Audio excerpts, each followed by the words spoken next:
best information. Now, let's start with this. What is Bitcoin? Before we talk about investing in Bitcoin, we have to understand what Bitcoin is. And I'm going to tell you some things here that you will pretty much only get on this channel. You see, I invested in Bitcoin way back in 2012, went full-time in cryptocurrency early in January 2018. So a lot of financial YouTubers are now moving over to crypto because it's popular. They lack the true understanding of the space's ins and outs to be able to break it down in the best possible terms. Because let's face it, guys, those people are watching our videos. Graham, Andre, Sheldon, why you guys holding out? Come on the channel and let's talk. But I digress. You'll hear almost everyone to a T say that Bitcoin is a digital currency. That's the standard company line. It ain't a currency. Same way gold isn't a currency. Now, you could go into a car dealership with a few gold bars and maybe trade it for a ride, but it ain't going to be the dealership's first choice. They want currency, not an asset. Bitcoin is a digital asset. Think of it like a stock, a bond, gold, oil shares, etc. But it's a special kind of asset called a store of value. You can take money, put it into Bitcoin, and hypothetically, it should maintain a level of value. The volatility of Bitcoin, which we'll talk about later, can make this a tricky proposition because I'm sure, as you've heard, the price goes way up and way down. You don't see these types of swings with most store of value assets. It wasn't always this way with Bitcoin, though. It was spurred out of the 2008 financial crisis. An anonymous person dubbed Satoshi Nakamoto penned what we now know as the Bitcoin white paper. That's a fancy way to say a guy wrote a paper describing a new currency he wanted to create. The title was Bitcoin, a peer-to-peer electronic cash system. The original intention of Bitcoin was for it to be a currency we could all send directly to each other without the need of a third party like a bank or a credit card processor. It was time to do something different than the way it was always done before. This would be a decentralized currency ran on something called blockchain technology. No one party or entity could have access to make changes to the network, meaning it would be extremely secure and private. But over time, Bitcoin has morphed into something else. While it's definitely still decentralized, it's no longer private. Companies like Chainalysis have discovered ways of tracking transactions. And the dream of being electronic cash is over, in my opinion. Why? Well, I got a friend who bought a mattress back in 2014 for a couple $1,000s. He bought it on Overstock.com, which was one of the first online retailers to accept Bitcoin, so he paid in BTC. Right now, the Bitcoin he spent on the mattress is worth almost $1 million. He may wake up in the mornings feeling like $1 million, but he could have been waking up feeling on $1 million. And she real thick though. Point being, people realize today that Bitcoin works best when they hold it, not spend it. And that volatility is not likely to change anytime soon. Bitcoin has become the modern version of gold, digital gold as we call it. But unlike gold, there's a known finite supply. Part of the secret recipe for Bitcoin's success has been the fact there are only 18.6 million of them in circulation, and there will ever only be 21 million coins. And they won't all make it into the circulating supply until 2140, 120 years from now. Of course, new coins come into the supply through what we call Bitcoin mining. It's basically specially designed computers solving hard math problems in order to earn fractions of a Bitcoin.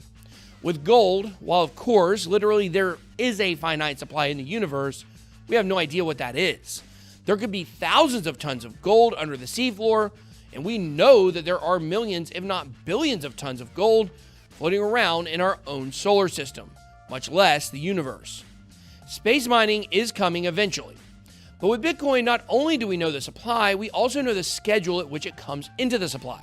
The fact is, we've never seen an asset in the history of mankind that was specially designed to be the optimum form of money on the planet. And while the value proposition of Bitcoin has changed from money to a store of value, the same thing rings true. This is the greatest asset we've ever seen in the history of the world. But the question is, have you missed the boat on Bitcoin? In a sense, yes. In a sense, no. Let's get one thing out of the way here.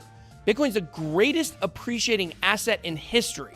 It's made over 100,000% gains just since 2011. The actual overall gains can't even really be calculated. I mean, at one time, you get 4 Bitcoin for a penny, just like the stories your grandpa used to tell. Except for instead of 4 cans of chewing tobacco for a nickel, it was 4 Bitcoin for a penny. Hard to even process that. Bitcoin basically broke the investment paradigm. In the last 3 years alone, it's up 421%. Nothing to shake a stick at. If you enjoy shaking sticks, that is. So while the opportunity at the absolute largest gains in world history may be over, Bitcoin still offers you better investment opportunities than anything on the stocks or bonds market. But think about this. As of this week, literally any person ever who's invested in Bitcoin is in profit. Process that. And yes, the price is pretty high at $50,000 right now, but for most of us in crypto full time, we believe the price is going to be a minimum 6 figures by the end of this year. I believe closer to $300,000. But of course, that's not financial advice. But I do believe it. Still a long ways to go from that. One thing, though, you have to understand about Bitcoin is that it goes in cycles. So even if you buy it now and it goes down, as long as you don't sell at a loss, history has shown that it will continue climbing much higher. Honestly, I'm starting to believe that if companies, governments, and investment funds continue adopting Bitcoin, that in 10 to 20 years, we could be looking at a $10 million Bitcoin.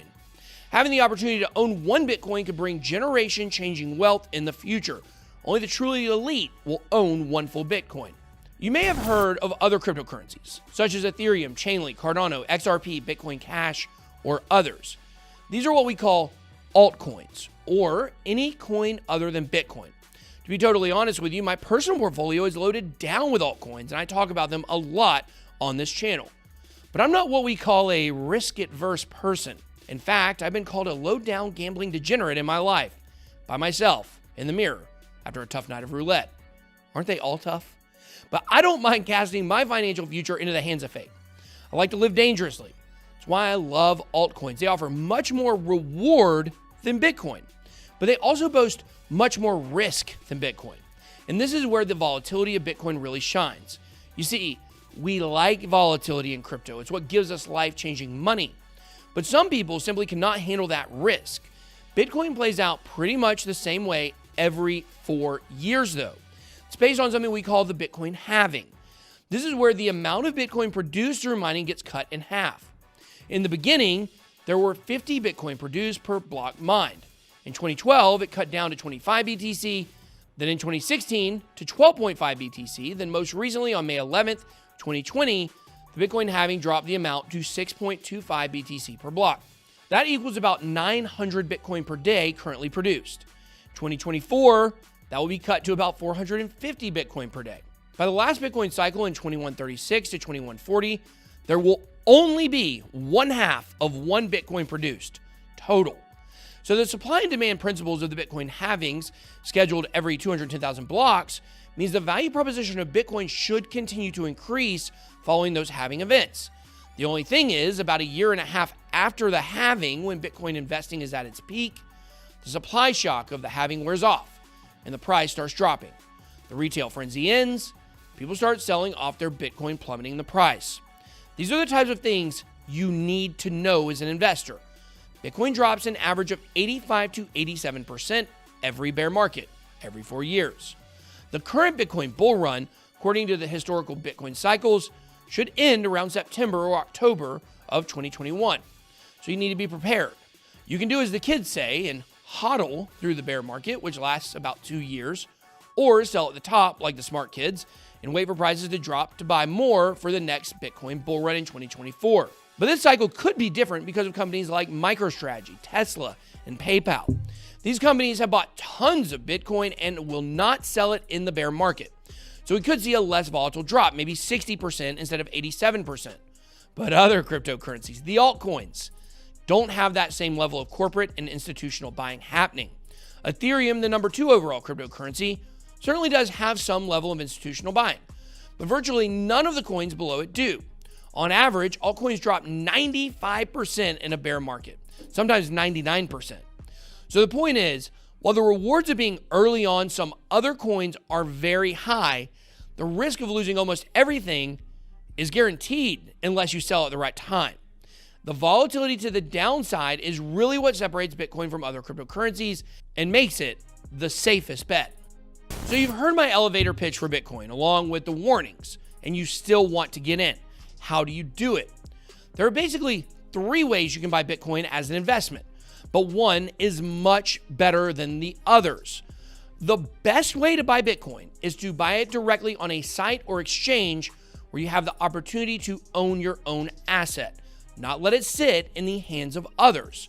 The 2 places I suggest buying Bitcoin from directly for United States citizens are Binance US and Coinbase. Both of these sites can be found on bitboycrypto.com/deals, along with many other great trading tools and offers. With Coinbase and Binance US, you can buy Bitcoin directly with your debit card, credit card, or bank account. While your Bitcoin is held on the exchange, you also have the option to withdraw it to what we call a Bitcoin wallet. This can be a hot wallet, which is an online web-based wallet, or a cold storage wallet. These are mostly USB hardware devices, but there are a few other types like paper wallets. You can actually find the best hardware wallet, Ledger, on the deals page on my website as well. But to summarize, owning your own Bitcoin is important. But a second way to invest in Bitcoin is through third-party apps and sites like Robinhood and PayPal. By investing in Bitcoin and through these places, you're basically investing in a derivative version of Bitcoin. You own them on paper, but you cannot withdraw these assets. So you make money on the gains or lose money on the downward moves of Bitcoin, but you cannot ever move your Bitcoin somewhere else. This is probably the worst way to invest in Bitcoin because you have zero ownership. Now, a third way to invest in Bitcoin is through the Grayscale Bitcoin Trust on the stock market. The ticker is GBTC, and each share of the stock is backed by physical Bitcoin that Grayscale owns. And by physical, we simply mean Grayscale actually owns the Bitcoin behind their shares. There, of course, is no such thing as a literal physical Bitcoin. When we say physical Bitcoin, this is in contrast to paper Bitcoin, such as the derivative type we highlighted a few moments ago. But in my opinion, investing in the Bitcoin stock is a great way for traditional investors to get into Bitcoin and crypto. From the crypto enthusiast perspective, these types of investment vehicles are bridges to get investors to a place where they understand the potential of crypto. This leads them to study more of it, and many end up realizing the importance of owning their own Bitcoin by watching channels like mine. So we've covered what Bitcoin is, whether or not it's too late to invest, what makes it safer than other cryptocurrencies, and how to invest in it. But how can you invest in Bitcoin and make life-changing wealth? Retirement money, if you will. The key is to remember the Bitcoin cycles. This bull run will come to an end. And when it does, if you follow the advice on this channel, we will help you to understand when it is time to move out of the markets and into what we call stable coins. These are coins where the price is stable no matter what the direction of the overall crypto markets is. Another option is you can move into other assets like cash, gold, or stocks while the Bitcoin market drops and consolidates. This will allow you to pick new entry points, and you could go from owning 1 Bitcoin to possibly owning 5 to 10 Bitcoin if you time it right. When the next bull run comes around in 2024, you could be poised to change your financial future. Not just for you, for your kids and your kids' kids. But let me know if you would like more beginner-friendly content by smashing that like button. In addition, drop some suggestions down below in the comments section what other topics you'd like for me to cover. That's all I got. Be blessed. Good boy out.